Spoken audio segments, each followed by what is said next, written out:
唔好浪費時間去憎恨任何人，因為憎恨唔會改變對方，反而會困住你自己。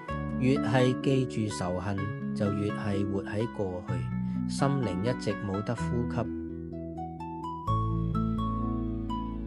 其實唔肯原諒人，有時唔係因為對方做錯咗幾多，而係我哋放唔低嗰份情緒。但你諗清楚，怨恨拖住嘅真係佢定係你自己？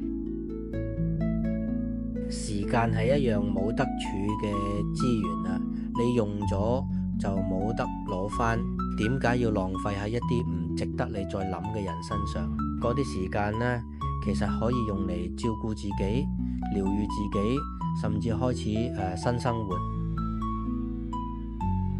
做有意義嘅事，唔一定要改變世界，但有時只係靜靜咁行個圈，寫低一日3件開心事，又或者煮餐飯俾屋企人食，已經係對自己好嘅回報。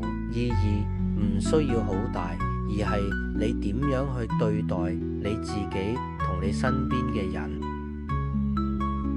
人生唔長，你花幾耐生氣就少咗幾耐快樂。放下唔代表輸，而係你願意放過自己。從今日開始，將時間俾翻自己，去做啲你真心中意、真係令你成長嘅事。